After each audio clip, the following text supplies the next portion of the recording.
Teresa, 18-year-old world best in English. That is on page 27. And many Nigerians have called on the federal government to reward her the same way he has rewarded the Super Falcons and the Tigress. Moving on, we have Church of Nigeria formally cut ties with Wales over lesbian archbishop. That's on page 8. APC governors rally round party chair Yelwachda dismiss opposition as non-existent. That is on page 8 of the Vanguard newspaper. Next is the Punch newspaper. Moving on quickly, major headline on the Punch newspaper says nationwide alert. Federal government warns of 5-day flooding in 19 states. The rider, rainfall, flooding forecast for Tuesday to Saturday. Floods hit Ogun, Gombe. 2025 flooding kills 191, 94 missing. That is on page 2. On the top street, we have presidential jet gulp 26.38 billion naira in 18 months. That's on page 27. Presidential jet gulp 26.38 billion naira in 18 months. CBT fears surge after decade worst WAEC results. CBT fears surge over decade worst WAEC results. That's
still on the front page of the Punch newspaper, the top strip, 2027 elections, Atiku Obi rejects controversial party registration bill. That's on page 2. And then at the bottom strip, we have these headlines. Federal government inaugurates national MSMEs grants clinics in Akure. First hold call to dispose shares after Otudeko's exit. That is on page 27. 60-year-old Nigerian found dead with stab wounds in UK flat. This is really sad. That story is on pages 4 and 5 of the Punch newspaper. And then the last new headline from the front page of the Punch says, banking booms with $3.1 billion foreign inflows in 3 months. That's on page 28 of the Punch newspaper. Next is the Daily Sun. On the Daily Sun, we have as major headline, 2027, PDP zones presidency to South. 2027, PDP zones presidency to South. The riders, North to hold onto chairman. Kano APC pledges to deliver 1.5 million votes for Tinubu. Southwest PDP will lead his defeat in 2027, says Benga. All right, that's the major headline. And then at top street we have, my one-term presidency will focus on reforms, not personal ambition. My one-term presidency will focus on reforms, not personal ambition, says Obi. Rider says, turning the tide in 4 years possible. All right, and we also have Anglican Church cut ties with Wales. with Wales counterpart over LGBT issues. At the bottom strip of the Daily Sun, we have gunmen kill businessman inside church in Akwa Ibom. I have been vindicated for not choosing Wike as VP candidate, says Atiku. The writer says nobody takes FCT minister serious. All right, federal government awards 4.2 billion naira grants for innovation and entrepreneurship. The writer, Tinubu signs insurance industry reform bill into law. The last headline says APC raises issues over Adeleke's absence. The writer says he's in US for Davido and he's in US for Davido's wedding, says PDP. All right, let's look at the Nigerian Tribune. The major headline on the Nigerian Tribune newspaper says, as Nigeria's capital importation hits $5.64 billion, Abuja overtakes Lagos as top investment destination in first quarter. And the writer says Ogun, Oyo, Kaduna, Trail, Lagos. That's on page 6. And on the top strip, we have Tinubu signs insurance industry reform bill into law, targets $1 trillion economy. Flood, 191 killed, 134,435 affected in 20 states, says NEMA. At the bottom strip of the Nigerian Tribune, WhatsApp bans 6.8 million scam-linked accounts. WhatsApp bans 6.8 million scam-linked accounts. That's on page 3. Health, poor sleep linked to 172 diseases, including dementia and Parkinson and diabetes, says study. That's on page 13 of the Nigerian Tribune. All right. Next is the Daily Trust newspaper. And then the major headline on the Daily Trust newspaper says, Southern candidates, Jonathan or Obi? That's a question. It's a big question. And that's the screaming headline on the Daily Trust newspaper. Southern candidates, Jonathan or Obi? Well, we'll leave that question there, but you can get details of that story on pages 3 and 4 of the Daily Trust newspaper. And on the top strip, we have Zamfara. Bandits abduct 150 persons in 4 days. Remi Tinubu donates 4.15 billion naira in 7 months. Cargo clearance costs to rise. Cargo clearance costs to rise as customs begins 4% levy collection. At the bottom strip, we have mother, 5 children killed in Katsina building collapse. Very sad. How 3 Yobe teenagers emerged victorious in world competitions. That's on page 12. Sudan hit by world's worst hunger crisis. Says UN. Sudan hit by world's worst hunger crisis.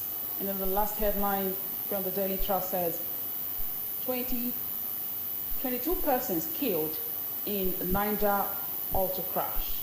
22 persons killed in Niger auto crash. That is on page 5 of the Daily Trust newspaper. Moving on to the Guardian newspaper.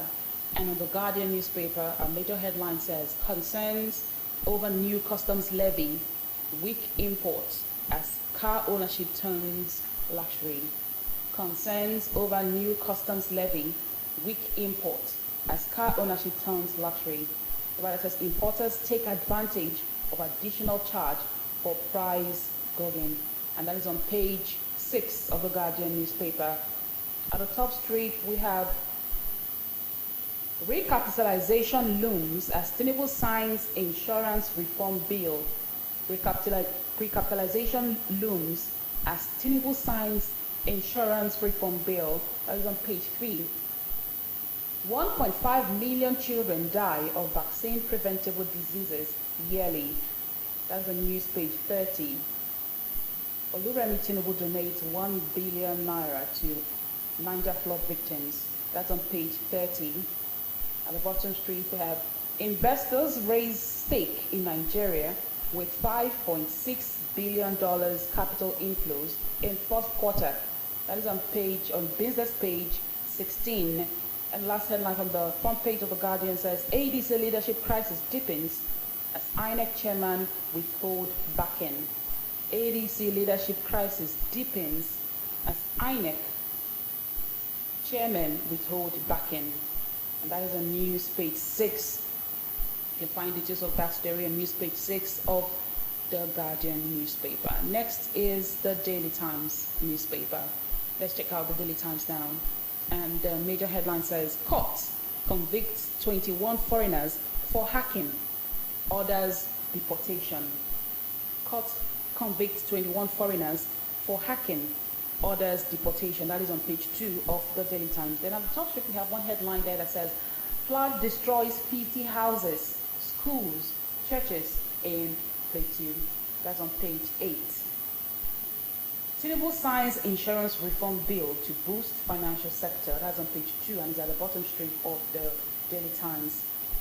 Police arrest 211 suspects in Delta, recover 8.5 million naira ransom and firearms. NDA disowns fake list of successful 2027 candidates.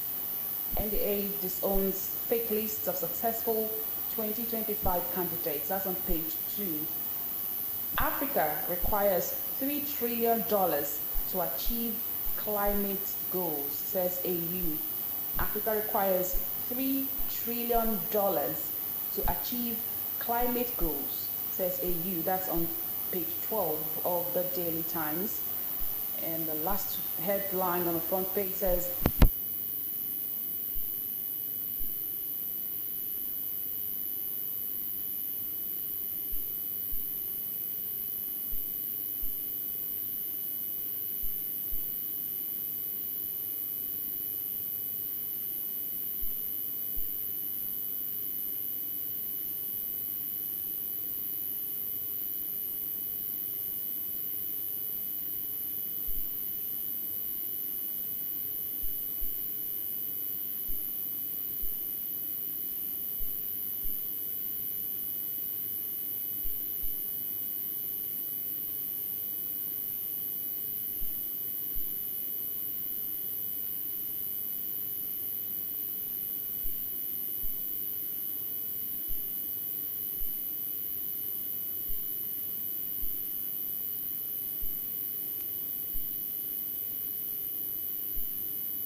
the Nation newspaper now. And the major headline of the Nation newspaper says, insurance firms set for merger, acquisition to raise capital base. Insurance firms set for merger, acquisition to raise capital base. Rider, new law streamlines sector to play bigger role in $1 trillion economy target. We have defection to APC, ADC, depletes Kwara PDP. That's on page 6. Mpox vaccination for Edo. That's on page 6 as well. Then at the top strip, we have Lekki Ikorodu residents get flood relocation notice. Lagos State government issues advisory. All right. Plan to revive textile factory in upward swing. Minister inspect facility. That's the rider, and it's on news page 3. First Lady's RHI lifts Mokwa flood victims with 1 billion naira. That's on news page 5. At the bottom strip, these headlines, we have these headlines at the bottom strip. We have blaming Tinubu for North's problems, deceitful, says Sani. Don't return failed leaders to power. Blaming Tinubu for North's problems, deceitful, says Sani. And that is on page 3. U.S. visa to attract $15,000 bond. Embassy plan is to curb overstay. U.S. visa to attract $15,000 bond. Embassy plan is to curb overstay. Last one says, police arrest sisters for faking abduction to extort 5 million naira from father. Police arrest sisters for faking abduction to extort 5 million naira from their father. That's on page 7 of the Nation newspaper. Interesting times we are in, really. All right, let's move on to the New Telegraph newspaper quickly. On the New Telegraph, we have as major headline 2027, early campaign breaches electoral law, INEC warns politicians. The writer, ban on electioneering hasn't been lifted, says Falana. All right, INEC has given the warning, 2027 early campaign breaches electoral law, INEC warns politicians. That's on page 4 at the top strip. Nigerian aviation fuel exports surges by 62% to 1.09 trillion naira. Federal government, US, pledge cooperation on trade, investment growth. That's on page 25. At the bottom strip, calamities. Mrs. Tinubu donates 1 billion naira food items, clothes to Niger. The writer says, move now. Lagos warns residents in flood-prone Lekki, Ikorodu, Ajegunle as Kaduna, Kano, Katsina rush to prevent disaster. That's on pages 4, 6, and 7. Anambra Guba, 50 million naira campaign permit fee, sacrosanct. This is interesting. Anambra Guba, 50 million naira campaign permit fee, sacrosanct, says government. The writer says, Soludo, will endorsement translate to votes? That's a question that Soludo is asking. Will endorsement translate to votes? Alright, you can get details on pages 9 and 27 of the New Telegraph. Still at the bottom straight. Tinubu signs insurance reform bill into law. Targets 1 trillion naira economy. Writer, federal government partners launch revised national employment policy. The federal government partners launch revised national employment policy. That's on page 2 and 5. 2027, PDP's political gerrymandering has ended, says Bode George, as Lagos chapter inaugurates screening committee for congresses. That is on page 2 and 27. And then we have this headline says, eating early linked to long-term weight loss, says study. Eating early linked to long-term weight loss, says study. All right, that's on page 29 of the New Telegraph newspaper. All right, our last paper for review this morning is the Daily Independent newspaper. And the Daily Independent has its major headline, Nigeria's rising external debt service raises red flags. Nigeria's rising external debt service raises red flags. Writer says borrowing to service debt may become vicious cycle, says experts. At the top strip of the Daily Independent, Nigeria's capital importation surges $5.64 billion in first quarter of 2025. Abuja beats Lagos as Nigeria's destination. I have never been involved in rigging election, Togri, says Obi. The writers wonders why some are skeptical about singleton.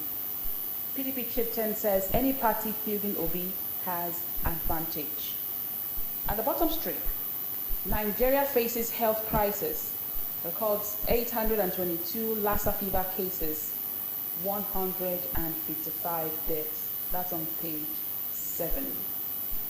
We may incur more than 1 billion naira monthly loss over lowered tariff, says EEDC. That's on page 29. REC renovates 80 cemeteries in Zamfara as constituency projects. That's on page 7. Okay. Next headline says, $1 trillion economy. Tinubu assents to insurance industry reform bill 2025. $1 trillion economy. Tinubu assents to Insurance Industry Reform Bill 2025. That's on page 6. Democratization process. CSOs, others seek active involvement of the electorate. The writer says decry office holders' prioritization of re-election over governance.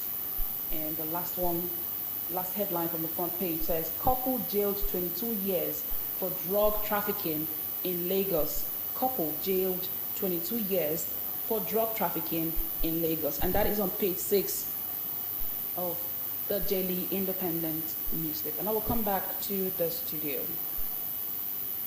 All right, those are the papers that we'll be reviewing this morning from the Punch newspaper. We saw the major headline there, Delta State Police Command saying they're telling us what they've achieved in just 1 month, in the month of July. I would say kudos to them. 211 suspects arrested, firearms recovered, about 8 million naira recovered as a ransom from kidnappers. Two suspects or two kidnappers were killed as well. So it's a good one, and we urge the police command in Delta State to continue with the good work.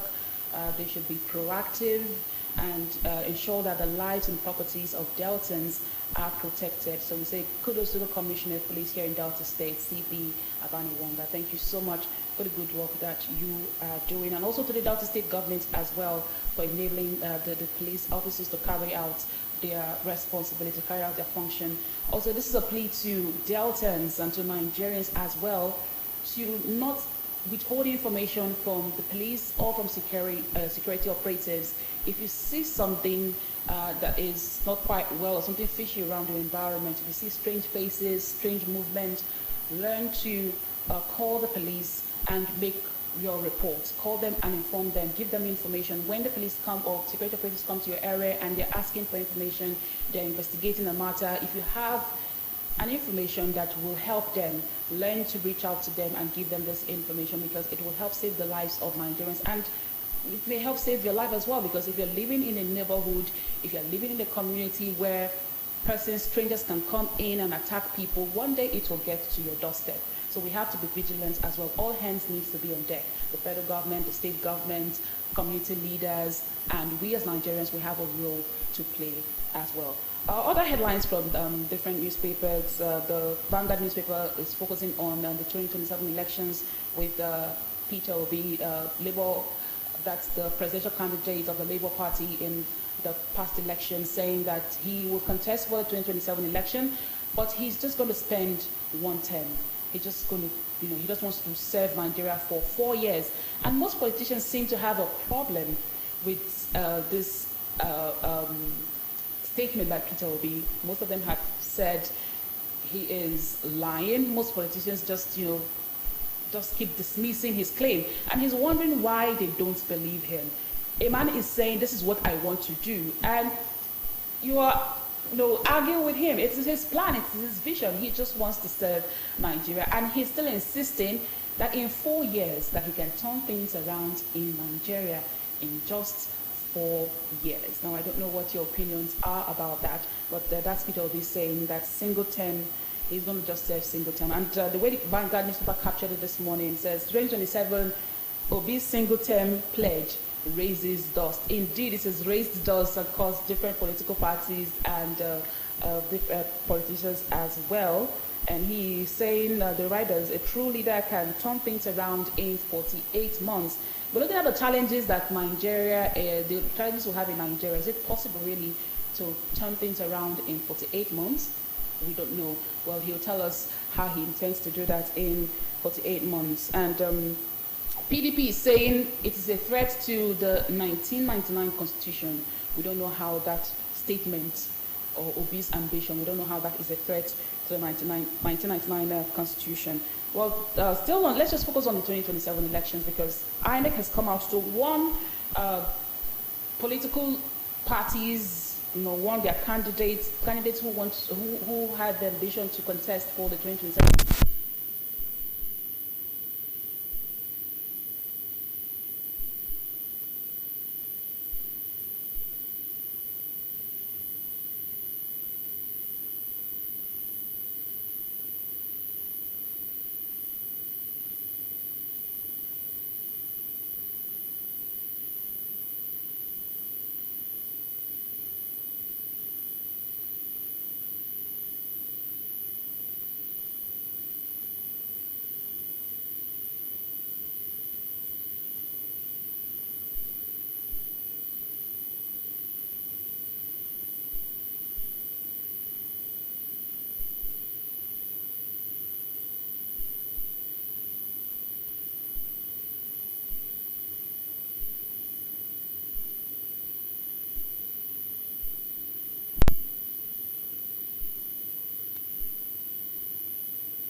sincerely apologize for that break in transmission. It's still newspaper review right here on Wednesday's edition of Morning Ride on Delta Television.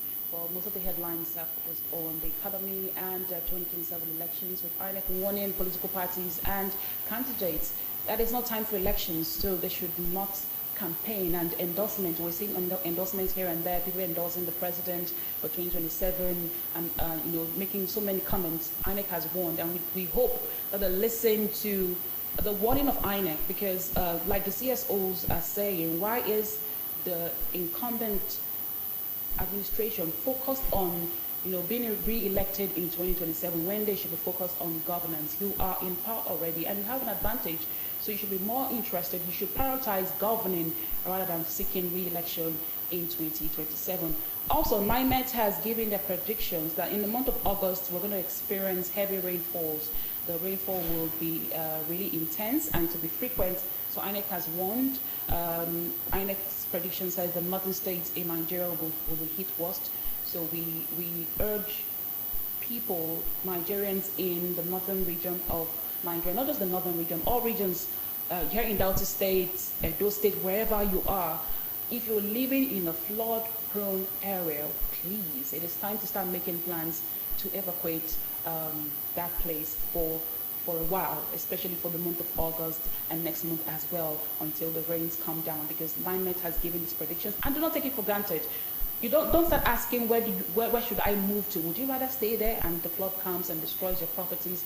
So many lives have been lost in the year 2025 already. This is August and we've lost about over 200 lives to flood. So please, let's be careful and let's make preparations to leave areas that are flood prone, and also to the government to do something about it, to desiccate drains and make sure that the water, when the rain falls, the drains are not blocked, and we don't have flooding in most parts of our state. All right, that's how we wrap up newspaper review for today. Please get copies of these newspapers, or you can check them online and read up the stories for yourself. Next on Wednesday's edition of Morning Ride is our interview segment. Delta State has been praised for so many things. Our state governor, the Right Honorable Sheriff Oborevwori, recently got an award as the best governor from the South in Nigeria. He has been commended for his development, the development of Delta State, his infrastructure, and a lot of things that he has done for Delta State.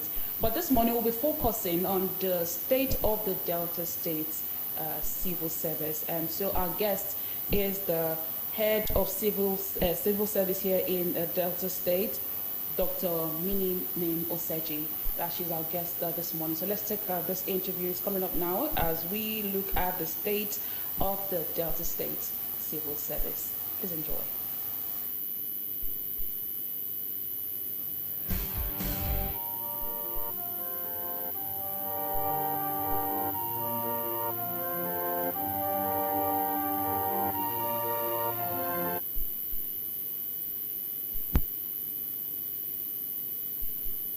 Interview segment where we'll take a look at a particular aspect of the Delta State government, or looking at the Delta State civil service.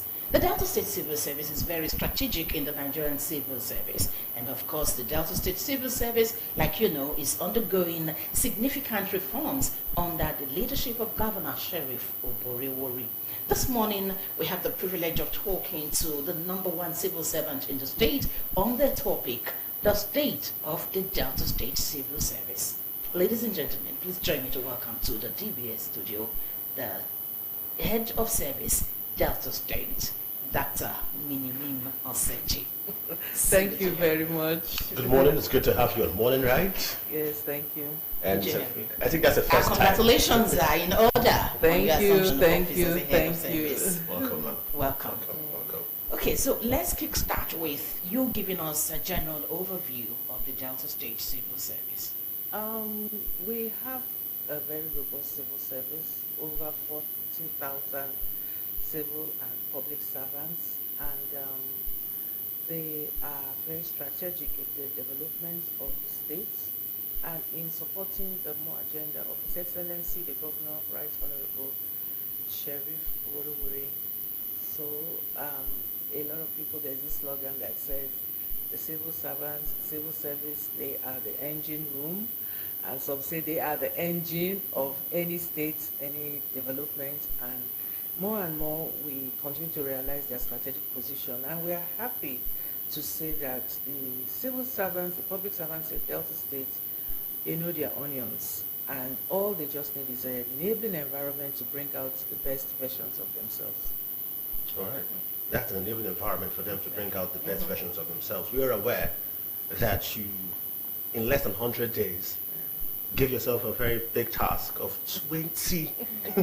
20. We've seen several governors. We saw the smart agenda. We've seen more agenda. And now we're seeing 20 agenda. Yes. And I will confess to you that I could not memorize all these things. But you have them at the back of your... You have them already somewhere. Yeah. You know them. Yeah. Now, in these 20 agendas that you have, what 3 of them, can you name 3 of them that helps in short term for the Delta State Civil Service and maybe, or perhaps the Delta State government in general? First of all, we have the reforms in the financial sector, which I said would be my first order of business. We have enlightened the core ministries and the offices on the need to follow the financial regulations in the management of their impress, because it's unfortunate, but the general attitude is that people think that the impress is an extension of their salary. And some people want to go to MDAs, ministries, departments, and agencies where they think the impress will be bigger. But they forget that the impress is meant for the work itself. And so we had to explain how to use that impress to do the work and to retire it in an accountable manner. Retire it? Yes, you have to retire the impress. Yes. So it's not for So making them understand that exactly, it's not their personal. money. It's supposed to be used for stationery, for fueling, for maintenance, and so on and all that. And you need to provide accounts. Not ask somebody, please give me receipt, let me retire my impress. No, you that spent the impress, you need to bring your genuine receipt, and then you put it and give it to your director of finance and accounts. So now they know. So if they are doing the wrong thing now, they cannot say it was out of ignorance, because a lot of people were hearing that for the first time. And then we've had a meeting with the State Accountant General as well as the State Auditor General and local Auditor General to inform them that they need to be more vigilant and have surveillance over their officers. Because if genuine receipts are not being utilized, somebody is providing the fake one. And so they now have to tell those people, stop doing that. It's no longer going to be tolerated. There is a new sheriff in town. Exactly. And then the auditors, when they go to visit, they are supposed to go to give advice, not to scare the people or make them to feel that, oh, I've done something wrong and now I may have to do something so that my audit report will not be negative and things like that. And they have committed to it. And because of that commitment, I had to plead with His Excellency on the day of this public lecture that if there is a vacuum, people may slide back into the old ways. So as much as possible, that practice of giving 10% of internally generated revenue to MDAs should be reinstated, because for a long time it has been suspended. So that will now enable them to say, wow, let me stop those things that I was doing before. Now I have another source. And the beauty of the 10% is that you get it when you're working hard, doing your job. So that will now stimulate them to go into the field, go and make sure that the laws governing their MDAs are being implemented. So those few activities alone have the potential of overhauling the entire civil service, improving productivity, and contributing to transparency in the system. That's beautiful. Oh, wow.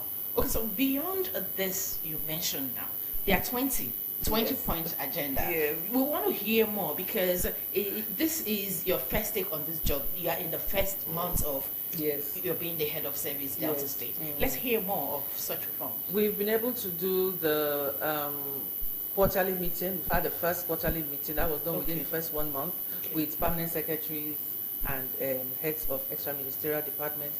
We reactivated the breakfast dialogue that used to be there, but somehow it stopped, and that has been done. We have done monitoring visits to the MDAs to find out why there's absenteeism, late coming.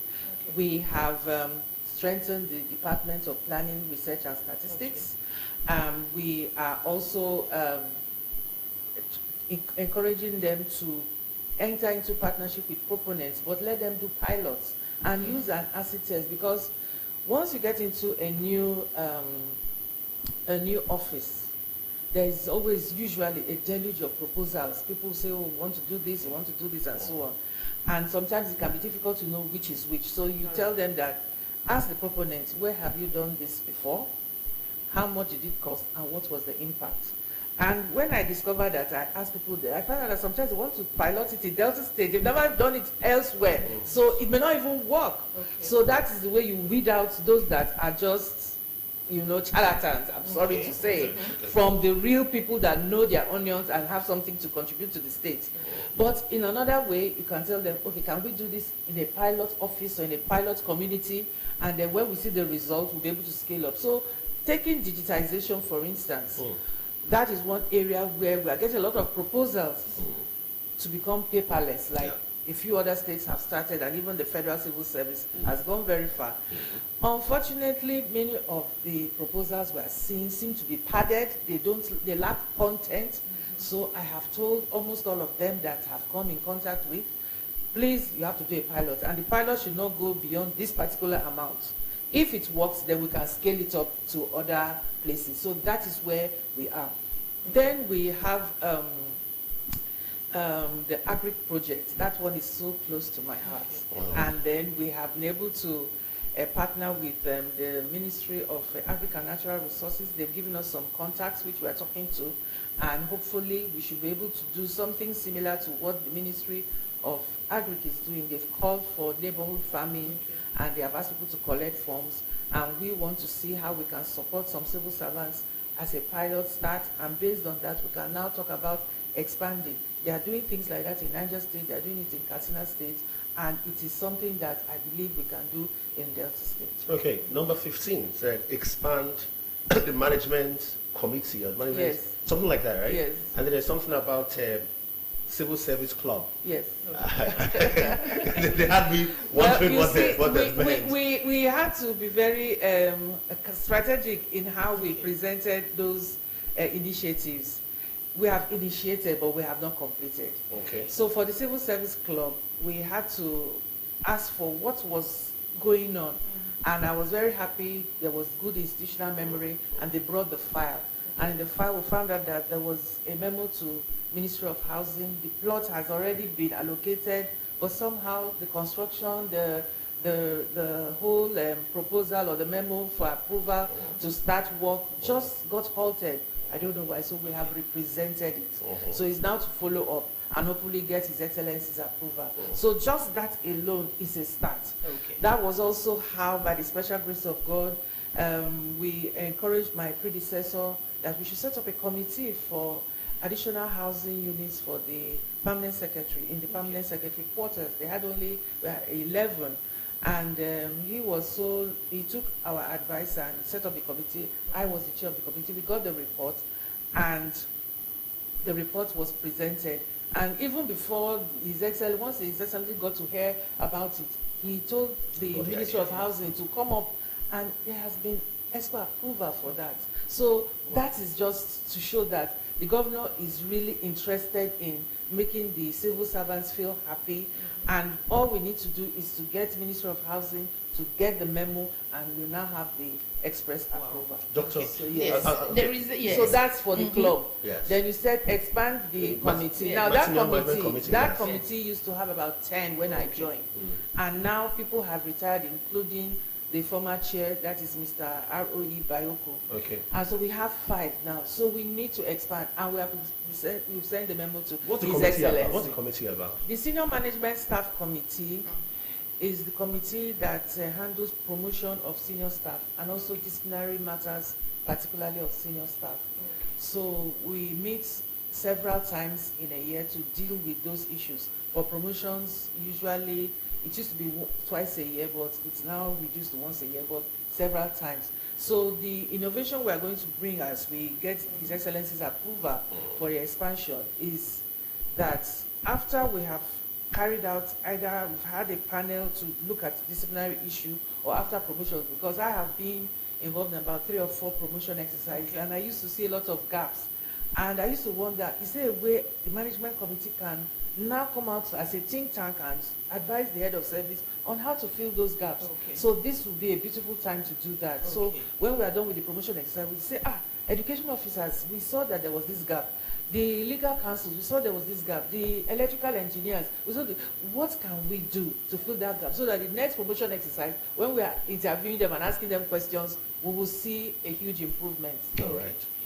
Now, your major resolve as the head of service Delta State is to strengthen the state civil service Yes. in alignment with the more agenda of His Excellency. Yes. To what extent have you started working on this and achieving this? Let's look at meaningful development. Okay. His Excellency has been worried about the conduct of projects, implementation. And so we are working very hard with the Procurement Commission to ensure that we follow the procurement law. Because if you follow the procurement law, you won't be having all the problems we're having with some of these projects and so on. So that is very much on board, and there are going to be quite a number of reforms in the area of procurement. And then we are also looking at coming up with a standard operating practice for permanent secretaries and heads of extra ministerial departments. Standard operating practice. Sorry, standard operating procedure, SOP. Okay. So that they can monitor. You understand?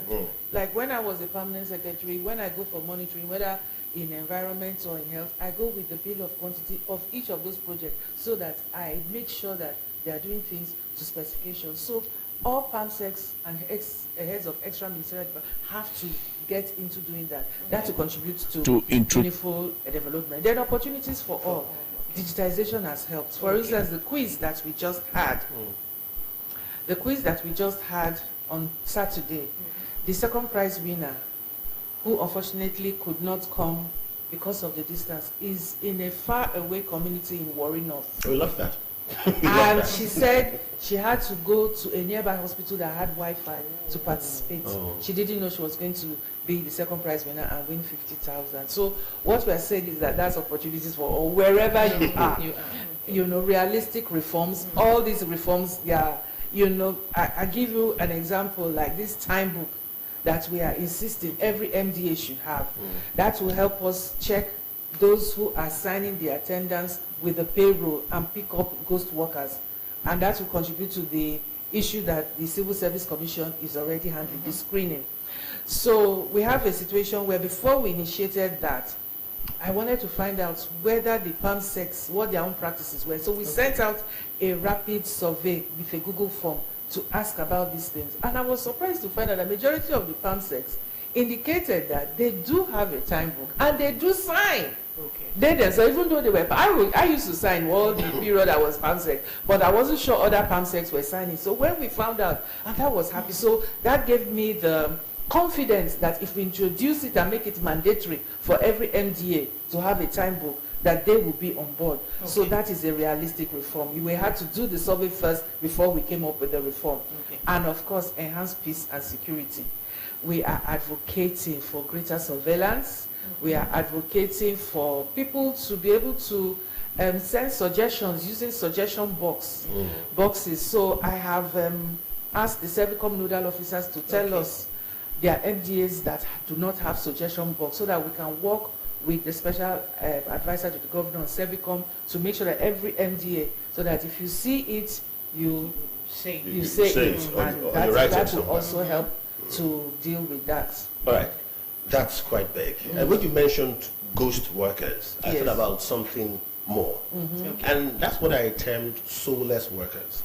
Because we talk about ghost workers every time, and we can always fish out ghost workers with timesheet, with time books, and the rest of them. We can find them out. You can also check. I've seen some of the videos where you visited some MDAs. You even found some who came late. So we read that story right here. And it was a lot, and we appreciated that. But how do we find out those workers who go to work 9 o'clock or 8 o'clock in the morning, close at 5 o'clock, but they are soulless? They have no impact in that establishment. Beautiful. They sit around there, perhaps doing nothing, but feeling and getting promotions because they came to work. And those who are active in service, who put in so much work, and they want to get the queries, man. Well, just so you know, because you have to act before you make mistakes. Well, sometimes your act might be an act of omission. Yes. In addition to act of commission. Yes. However, we have requested all the MDAs to submit the core MDAs for now, because we have about, from our database, we have over 100. So we are working with the MDAs, the core MDAs, and when we finish with that phase, we can now ask them to go and replicate with their parastatals, because mostly parastatals make up the rest, and they have supervising ministries. So we have asked them to send us their organogram. We've also asked them to have meetings with the heads of the heads of units. So when I was in Ministry of Health, I used to have a regular meeting with all my directors. I continued that when I was in Ministry of Environment. No, that's okay. When I was in Ministry of Environment, it was just towards my last few months, and I realized that heads of units were not being carried along.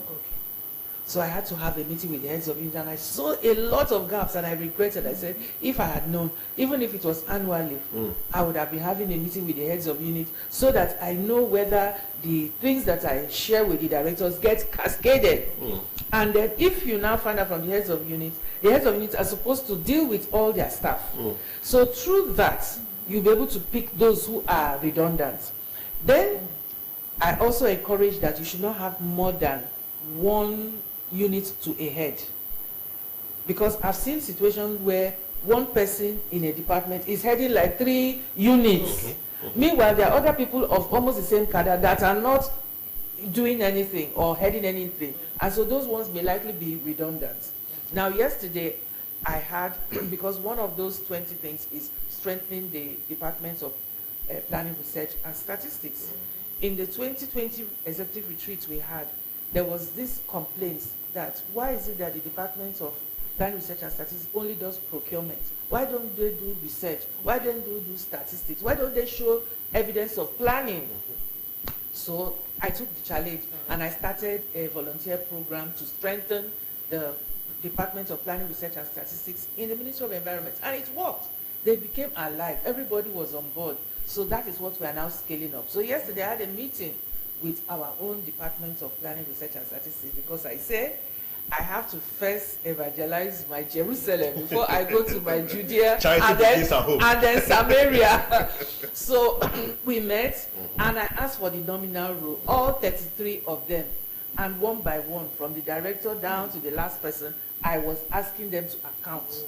And that helped me to see those that were redundant, those that didn't know. So we have now put everybody into the different units under that department. When we find those who are redundant, are they going to be punitive measures? Because I know you are big in rewards. We saw one happen recently where the woman was celebrated and celebrated at the same time. Even the governor was part of it. But while we celebrate those who shall be rewarded, are they going to be punitive measures? Well, the truth is that there have been more punitive measures than rewards.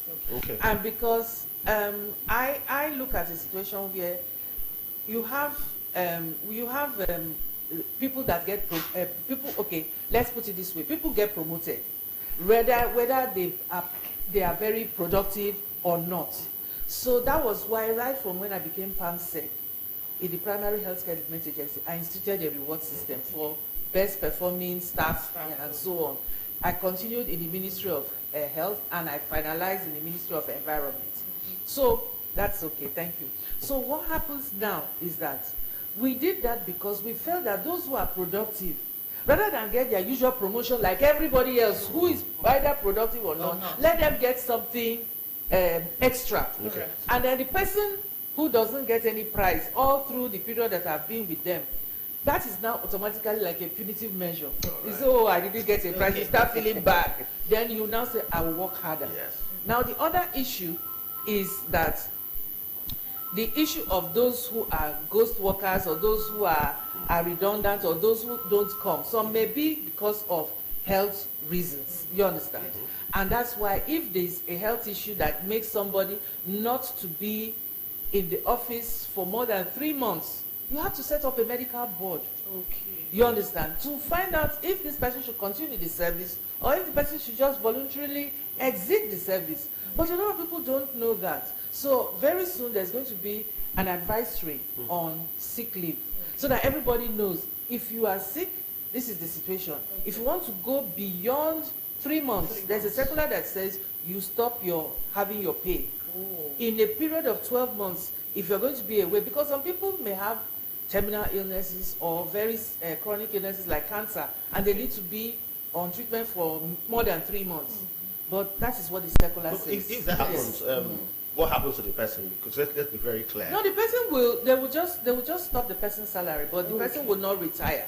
Okay. Do you understand? The person will now apply to be away to be a leave of absence based Without on pay. ill because it has a leave of absence without pay because the person has stayed longer than 3 Doctor, months. I just want Yes. to be very clear on this so that Yes. it's understood by our viewer out there. So let's use myself for instance. God forbid, because Yes, I'm God very religious, forbid. and I was sick after work, terminal. God Yeah. forbid again, Yeah. and I can't be at work because I was ill, and I have to. Salary has to stop.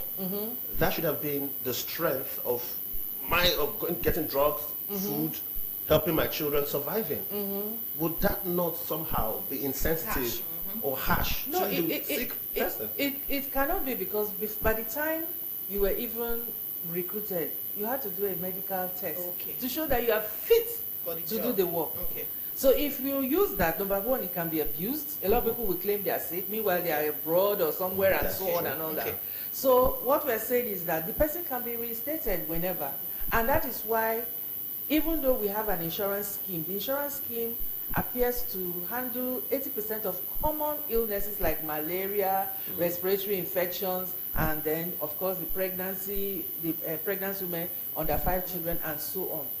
But we still encourage people to have some savings in case, you understand. And it is very rare for somebody to have a terminal illness that will make them to be away from work for more than 3 months. By the time you have allowed the person to receive salary for 3 months, you have been fair. In many private establishments, they would have even laid the person off. But if it's beyond 3 months, so that's why you should have some kind of savings, a safety net, so that if you have an illness that requires you to be away for so long, at least you should be able to manage, that kind of a thing. So basically, and we've actually had a case that went away for treatment, was on leave of absence, and then came back, and the medical board was constituted, and they felt that she was fit to be able to resume work. So we have written for the person to be reinstated into the payroll. So that is it. We don't pray for sickness, but a lot of people have illnesses that cost a lot of funding. Some, even the wealthy, still go. Do you understand? There are some people that are wealthy and they fall ill and they even fly them abroad and they still go. So the issue of sickness is really who will survive sickness and who will not is in the hands of God. Okay, so let's look at institutional capacity. Yes, the government has emphasized knowledge and accountability. Yes. For development. Yes. How are we leveraging on this to move the state civil service forward? First of all, we've put a pause on most of the training proposals that flooded the office of the head of service as I took over. I've asked the director of training in the Directorate of Establishment and Pension to come out with a framework for evaluating. And then subsequently, before we even consider a proposal, there must be the evaluation content to say, this is what we expect the challenge is in the civil servants. And we are hoping that after this training, this is the transformation that should. And this is how we're going to measure that this person has changed attitude, this person is now ICT compliant, and so on. That must be in the proposal before we can even consider it. So that is for new proposals. There are some that already have been approved and they are going on. Yesterday, I just went to the government house and the government house protocol staff to declare open a training that they have already gotten approval for quite before I even came, or they probably applied for before I even came. So that is the first thing. Then the second thing is that we are trying to upgrade our staff training center. Our staff training center should be the fulcrum, particularly for the ICT competencies that we need. But we find out that most times we are getting external consultants to do that. So apart from telling them to upgrade, to create more awareness about the courses that they do, we're also going to see if there can be partnership with the consultant. So anybody that wants to come in now, do it in collaboration with the staff training center. So that way they will know what we are interested in, and then the staff training center, their staff, they can also elevate their training activities. Then we're also introducing online. The Federal Civil Service has done that. They have the Federal Civil Service Academy, which if you go online, I can send you the link. You see a lot of courses which you could use to develop yourself. So like part of the quiz, we had sent out some materials, soft copies of the public service rules, financial regulations, then presentations at the breakfast, and then 2 videos of a webinar on grant writing. Grant writing is a skill that is lacking very much in the civil service, and we can leverage a lot of resources if we develop that skill. And so after that, we now did the quiz. So the quiz is to assess. That's one of the things we said we'll be using to evaluate. We'll be doing quizzes after some of these things to assess how much retention. And that is also a way of training. So the online training is. Then the in-house capacity building. That is very important because we have brilliant civil servants, but they don't know how to showcase what they have. Or even if they want to, they have some of these personality complexes that, oh, you want to show you know, and then they start suppressing them, and they go into hiding, or they go and start doing things secretly somewhere. So this is how we're going to identify our brilliant civil servants. They will, some of them have even gone abroad to train themselves, some of them have gone to, some of them are taking online courses. They will come and present in their various ministries, and we are asking for a record of that training. So by the time I look at the record, we say, Ministry of Environment, they did this training on project management. This is interesting. We will call the person to come and train more people. You understand? Whenever we are organizing any training, we will now invite these people. Oh, there's somebody that does web design. You mean a civil servant can do web design? Please come. And so forth. So we will get these brilliant civil servants together by this particular project or initiative, and then we will now use them to do training of trainers, scaling up, and that will also motivate them. That will also motivate others. And then the training of trainers is the other issue, particularly the issue of ICT. A lot of people come and say, oh, we are going to incorporate ICT, and you still find out that it's kind of watery. And then they charge so much. I remember when a group of consultants came and they said, oh, they are going to help us with the digitization, but there's going to be a lot of training, and they are giving us 10 million as the budget for training. And I said, what are you going to train on? Computer appreciation and so on. I said, what I have done for free for 15 years is what you people want to charge 10 million for. That's because you know. Exactly. Yes. So what we are saying is that if we want to do things like ICT training, we can train trainers. Let's say 50 people, they are trainers. And then we now send them 1 to 2 MDAs. You go and, so they will now go and do on the job. Now for computer appreciation, you no longer even need a laptop or a desktop. Many times when I train either my youths or my senior citizens that I do charity work with, I use the phone because that is something that everybody has. So I tell them how to use Word on the phone, and I tell them how to use the WhatsApp and so many other things, and then introduce them to the internet and then social media. And particularly for the senior citizens, this is something that can keep them company when their children and grandchildren have gone to work and school. So they use that. And a funny situation, we had a quiz with some senior citizens, and the winner, who initially, when I told her, it's time for the quiz, come onto the WhatsApp platform and thumb up so that we'll know you're present and we'll start. He said, I'm not feeling fine. I said, look, I didn't say you should go to the market. I said, just put on your phone and do this. So she grudgingly agreed, and she did that. And she now won the prize of 20,000.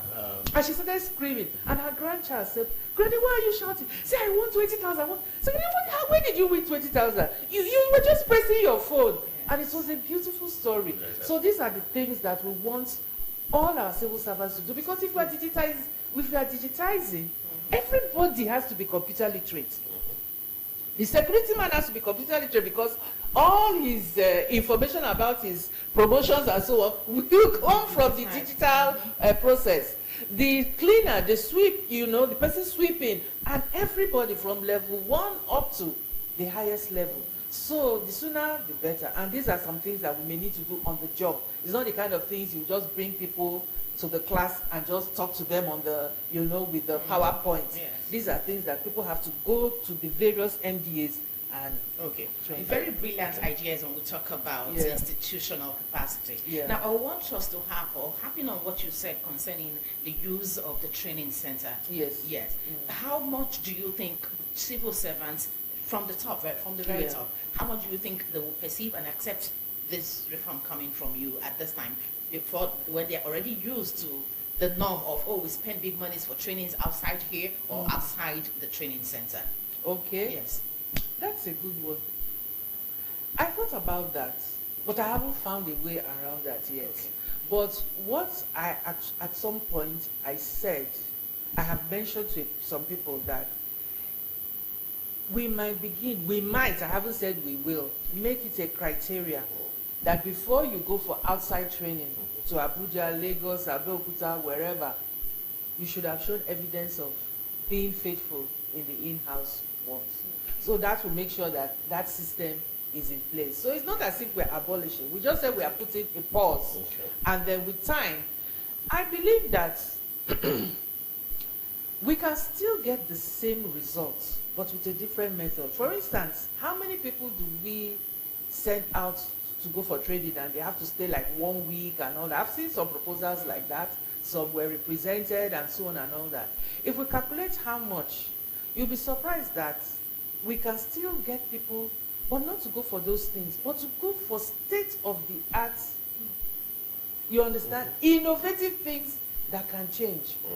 So like this issue of using the cloud, a lot of people are computer literate. I am very computer literate, but I've never really done any cloud activity. So these are some very, innovative things that can fetch people and the system money. We can also save us money. Like even this digitization, what I found out in some states is that they rely so much on consultants, and when the administration changed, everything crashed. Because if it's a new administration that is not loyal to the previous administration, there's a problem. There's a problem. So we are now trying to see how we can get everything through the civil servants. Even if we're going to get the consultants will come, build capacity and go. Because Doctor, but they will not come and stay forever. Doctor, I was going to Yes, go there. yes. The consultant thing. Yes. Let's talk about it. That's the big elephant in some rooms right Yes. now. And some civil servants have gotten retired. Yes. Retired. And the question is, I'm trying to probe the question in a way that it's going to be sensible enough. How confident are we that these groups that are running these programs are indeed fair? I don't think they are fair. I won't hide, I won't mince words. Because there about have been that. cries here and there. that Yes, we've I heard. don't think they are fair. So what I have done is, I am now trying, first of all, the civil servants have to develop confidence that they can do it. My first encounter when I mentioned digitization to a group was that, it's the consultants that do it. I said, can't you do it? We can do it, but it appears that the government prefers the consultant. I said, who told you the government prefers the consultant? So now, I want you to show what you can do. So that is where we are now. We are piloting to see what the civil servants can do. Then when we get to a place where they say, this is how our knowledge, this is where our knowledge ends, we can now say, okay, consultant, come and take over. But know that you're not going to be here forever. You are going to train these people and train them enough. So what we are looking at is that by the time we are able to focus on this new way of training, we will now go beyond the usual. Because if you look at it, a lot of it is just the same thing. Meanwhile, if you go to other civil service in other countries, like Singapore, Dubai, they are doing cutting-edge innovation. That is where I want us to spend our money. I have this slogan that I introduced, saying that Delta States can be the Nigerian version of Dubai in the next 6 years, or even 5 years by 2030. We can. But we are not going to be doing the same usual training where we're going to talk about attitude, we're going to talk about report writing, and we are now going to do, we are going to go ballistic, go into real innovation. So we have to look at what we are doing. And the two countries that you use as example are Singapore and Dubai. And what happens now is that money that you used to go to Abuja and so on, you send like 15 people. We can save that money, send one person to Dubai or Singapore, the person comes back, and because there's a system of cascading, Do you understand? That person cascade. Then the next year, we send another person. Instead of sending 15 people to Abuja to come and just regurgitate what it has been said before, you understand? So, like in a civil service where you have issues of personality clash, superiority clashes, and all of that, and you choose to send one individual, one civil servant Yes. for such trainings. Yes. The person returns to Nigeria, returns to work, and is made to cascade. teach or to Yes. cascade the skills learned, Yes. the trainings to the others. Yes. Yes. So don't you think it's really difficult in our kind of environment, the kind of environment we find ourselves? People just simply have personality clash for no reason. Well, what I told my staff when I had a meeting, I told them that you can all shine. There's enough That's it. room every for staff. everybody. And the sky is too wide for two birds to hit themselves. Clash. So it's for them to, and it's important that they know that, they understand that. And I said, it's not even position. Performance is more important than a title and a position. Because when you perform, you are not only contributing to your institution, your establishment, your MDA, you're also contributing to yourself. You're developing competencies. And even if you are not having a title, you'll be surprised. People will notice you and start inviting you to come and do things and giving you honorarium and so on. And then when you now are planning for retirement, you have developed so many competencies that you can run consultancy for so many, but because there are other people that have just refused to develop themselves, just being promoted, towards retirement, they start getting scared because they don't have competencies that they've developed. They've not established networks. By the time you develop those, you start having networks. There was a time I was national president of the Medical Women's Association of Nigeria for 2 years, 2019 to 2021. And there was this funding organization, DRPC, that used to get funds from Bill Gates, and they were supporting us. And they were so impressed with the work I did with the funds that they supported us with, that last year they invited me to come to Abuja and come and talk to other professional health associations, the Nigerian Medical Association, which is our parent body, the pharmaceutical, the PSN, that is Pharmaceutical Society of Nigeria, and the nurses and so on. And I felt so proud. That is because I did the due diligence and I performed. So that's the same thing with the civil servant, that as you are performing through these ways, that these initiatives and so on, you are helping yourself, you're getting noticed, you're establishing networks, and even after retirement, those networks will come back and make sure that your retirement is smooth.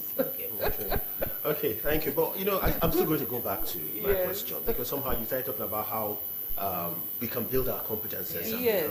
and even become the consultants ourselves. Exactly. But I want to still go back to that issue, because I know that the civil service is the backbone of the government. Yes. And I know that with your office, you are bound to protect the interest of the government. Yes. But there is this belief that the consultants in the state are trying to cut costs for the government by, retiring many civil servants. People have even argued that when they go for such interview sessions with the consultants, they are told that you cannot be 12 years old or 9 years old in primary school, so you must retire now. And all these things happen. Is there any means that your office intervenes, to save that situation for many civil servants? No. We all have our purviews, and an assignment has been given to an establishment to do this screening, and they have that mandate.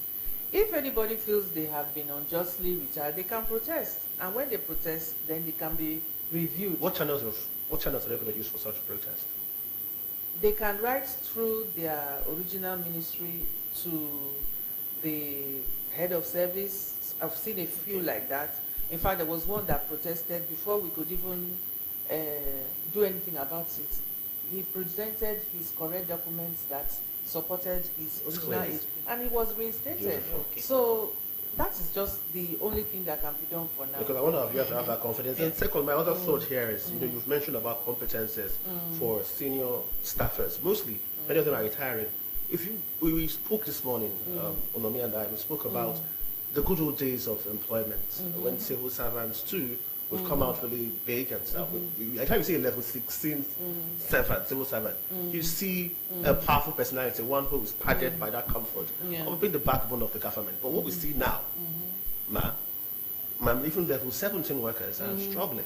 Are there any plans for civil servants to stand and have their own stand out to when they get to such top positions?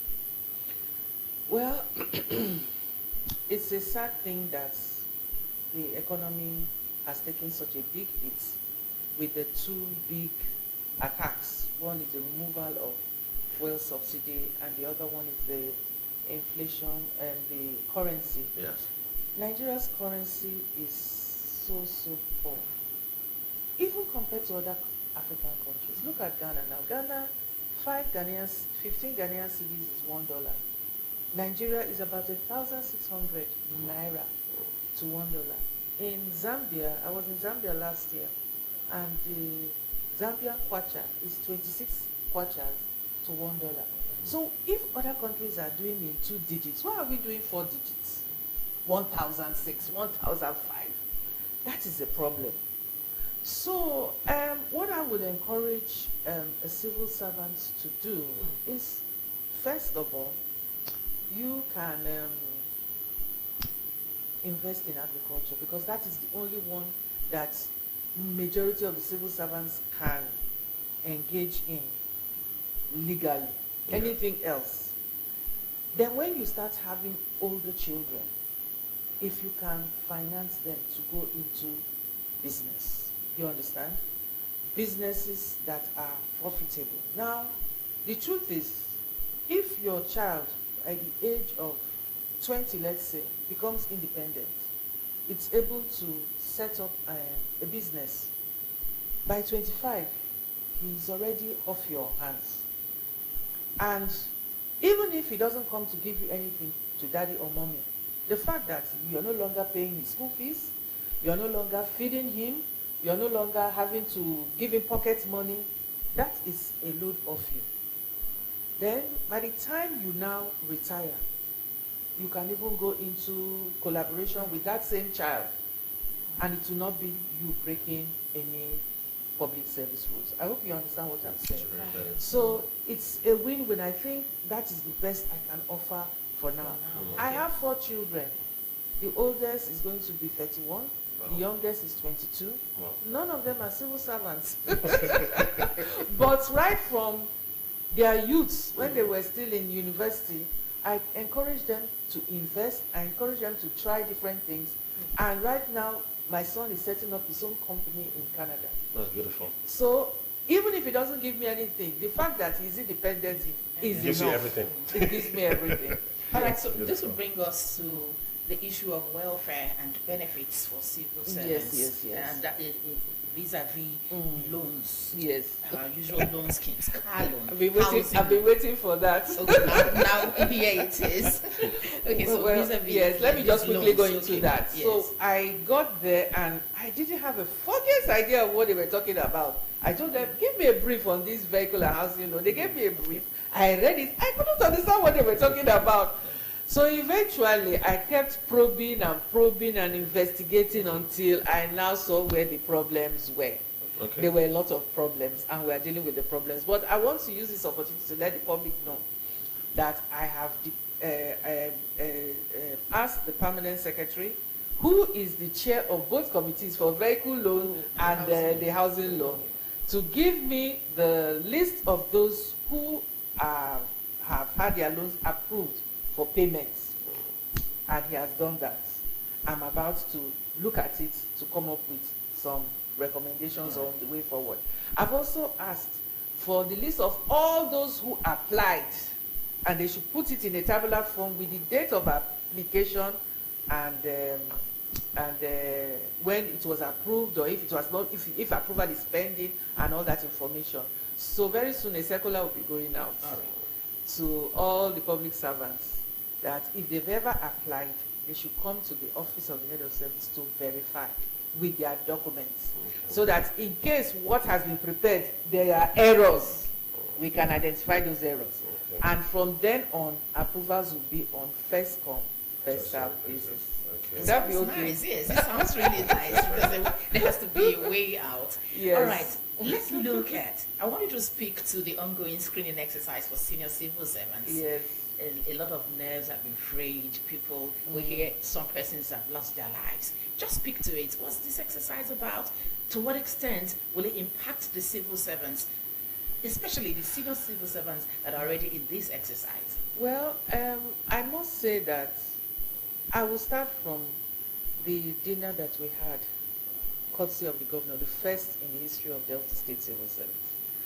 And the statement that my predecessor, Mr. R.O.E. Bayoku, said that he was so upset that after all the effort with Hakabela to streamline and so on, that some civil servants still went ahead, falsified their ages and things like that.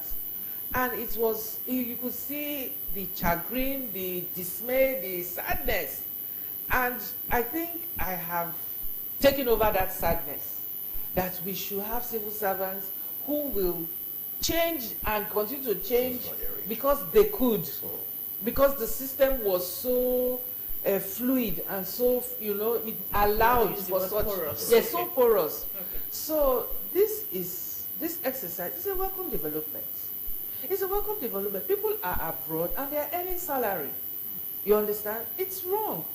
And I have even seen cases myself. There was a particular case from one of the MDAs of somebody that wants to retire in May.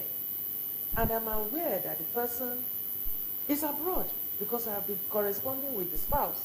And I said, no, go and write to that MDA to give evidence that this person has been working.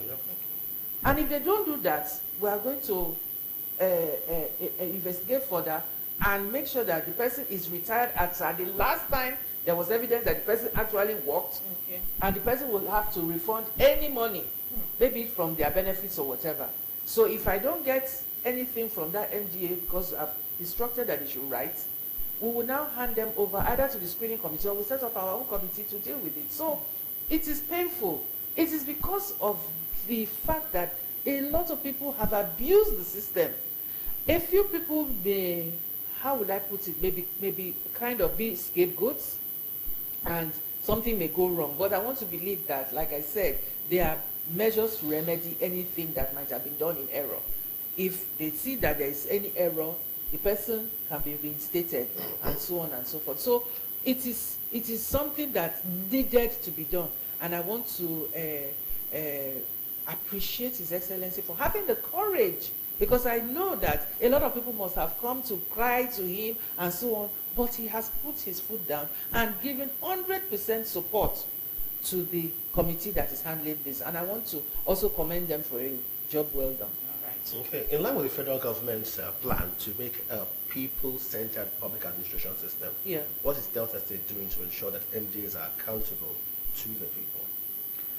Well, that is why we are working closely with the Special Advisor of the Governor, Celicom. We've had several engagements. Even next week we have another engagement together. And we want them to make sure that their Celicom offices understand their, the Celicom ministerial Celicom units. The members, they understand that Celicom is service compact to the public. And so we expect you to be courteous. We expect you to have high ethical standards, express good etiquette, and so on. And one thing we're going to do, I'm going to introduce, which is something I even recommended to my predecessor when he first took office, is we'll be sending mystery clients. Oh, wow. Yes. Clients. Okay. We will get people and tell them to go around to these places and tell them that they have a problem, and then come back and tell us, how were you received? That's beautiful. That's one of the things they used to do in Dubai. And you won't know when one sheikh is actually coming to ask for a service from your MDA. Okay. And then if you give bad service, he will note it and send it to the appropriate authorities. But many people have gotten national awards by just giving good service. So when they did that, everybody said they have to be on their best behavior because they don't know the day the sheikh will come in disguise to come and ask for their service. All right. The last thing we want you to speak to is the 2025 Civil Service Week. It's ongoing. Yes, it is. Share with us. Well, it took a lot of courage Okay. to get that done, and I want to say so far it's been good. We started with the broadcast. That broadcast, I think, has gone viral Yes, because yes. my colleagues from India posted it on the platform. And then my colleague, Yeah. and then we had the Jumat service, and we thank the Imam who made his statement on behalf of our Muslim followers. Then we had the quiz, and you know the history about the quiz. Yes, yeah. That is so rewarding, and so it made me so happy. And then we had the public lecture. The public lecture was, will I call it an overdose of information. The setting was, we could not absorb the depth of the information that the public lecturer was given. And so we have delegated a committee to look at that lecture, chew it, and you know, bit by bit, we're going to be taking action points, because that alone is a manual for a reform of the entire civil service. His Excellency, we were not expecting him.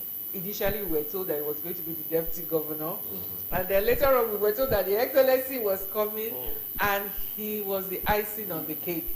Not only by being present, which he said is because of his love for the civil servants, but magnanimously giving extra prizes to the two who were physically present. Yeah. That was really awesome.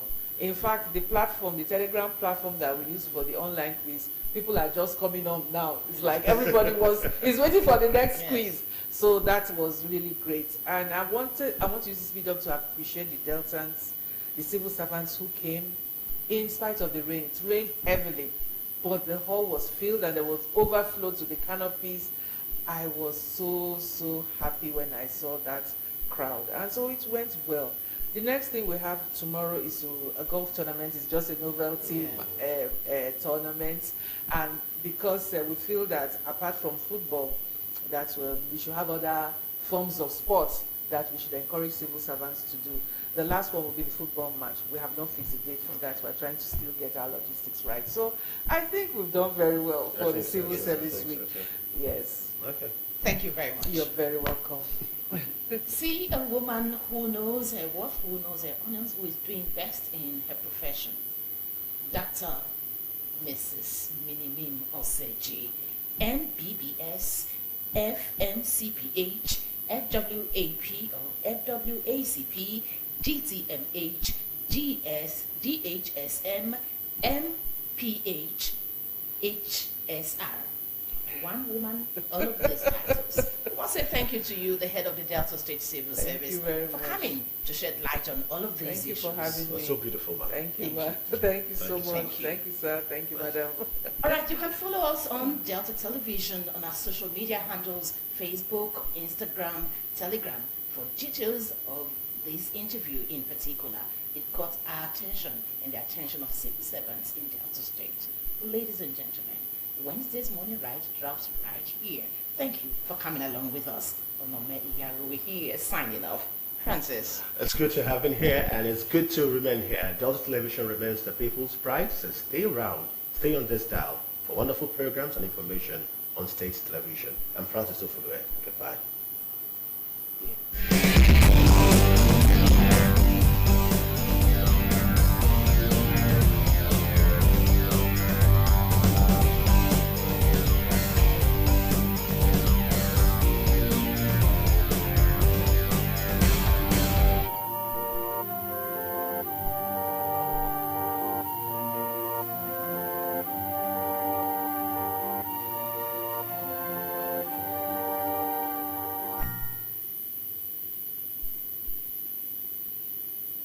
Interesting interview segment there with Onome and Francis interviewing the head of service Delta State, Dr. Mimi Oseji.